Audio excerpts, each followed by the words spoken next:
Dr. Henry Cloud says that there are 3 things that people need to survive: food, oxygen, and relationship.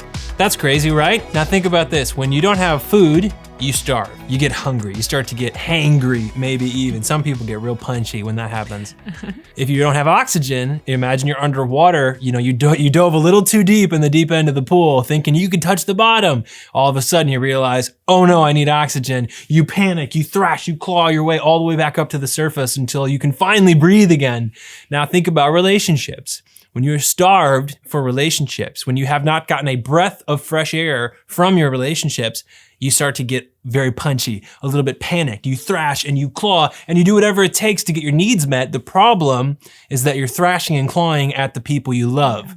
That's a problem. So Natalie, what do we do about that?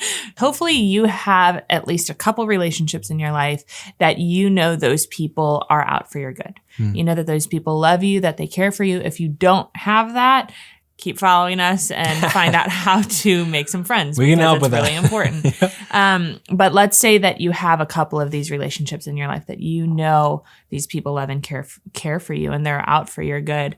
Simply communicating your needs. And honestly, the first step is knowing what you need.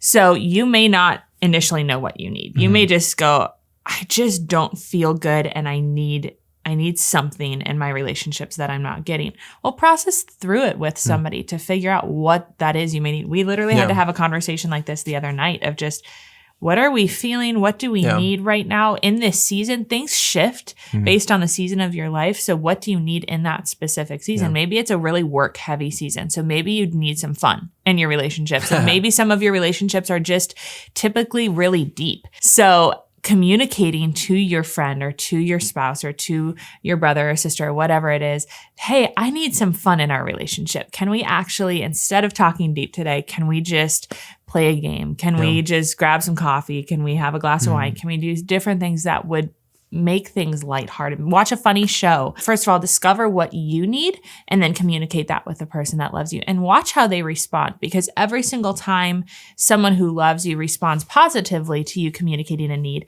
it makes you more confident to continue communicating your needs and to try that with more people. So maybe just choose one person that you go, okay, I know that they love me, and communicate a need to them and then see what that does for your relationship. You'll get a little bit more satisfied. You won't be on that starving scale anymore. Yeah. 2 things about that. One, the better I understand what's going on inside of me, the better I can communicate it to you. Yeah. Because I might say, Natalie, I need you to like be there for me. It's like, what do you mean by that? I don't know. Just be there for me. It's like, I want to solve that problem, but I just don't know how. Can you explain what you actually want? So the benefit of understanding your internal world and your own needs is that you get to communicate them to other people. And when you do, and people meet that need, what you're building there is trust. Yeah. Most people say like trust is so easy to tear down, but it's really hard to build. How do you build trust or rebuild trust? Yeah. This is the process. Yeah. It's saying, hey, I have a need. Will you be there for me? Or will you do something for me when I need you? Yep. And they say, yeah, I'll do that. And they deliver. Then it's like, wow, I can trust you. When I need you, you're going to be there for me. You're going to show up. And then they say, hey, when I need you, will you do this for me? And you say, yeah, I can do that for you. And you do it. All of a sudden, you are now trustworthy people. You say, when we need each other, we're there for each other. When I need you, you're there. And you say, when you need me, I'm there. Now we have a strong, trustworthy relationship. If only one person is ever meeting needs in the other person really can never be sure that the relationship is stable or going anywhere. There really is no relationship. Yeah. If only one person's needs are getting met and the other person just isn't cared about or isn't communicating those needs, then you really are in a very unhealthy relational dynamic where you only have you have one consumer and one feeder. Yeah. And pretty soon the person who's feeding that consumption is going to be gone. Yeah. And the person is still not satisfied. Yeah. Yeah. So if you feel like you're starving in your relationships, like you're not getting what you need from the people you love, before you go ahead and blame them for not being enough for you, start off by asking yourself, have I communicated my needs? Yeah. Do I even understand the needs that I have? So figure out, what do I really need from this relationship?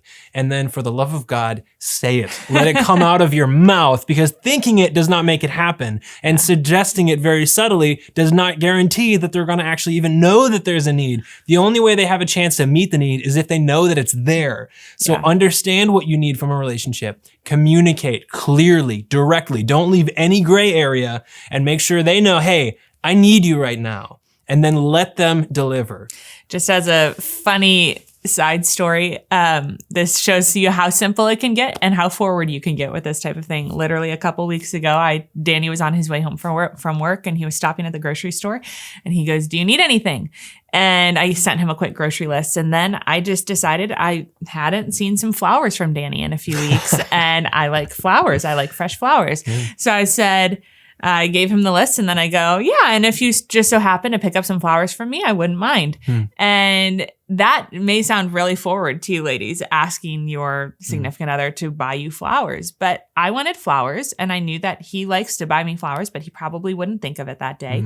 And so I just communicated that. And when he came home with flowers, this is a key. When he came home with flowers, I said, "Thank you." I didn't say, "Oh my gosh, you just bought me flowers because I told you to." Yeah. I said, "Thank you," because I communicated a need. I wanted flowers. Yeah. He met that need.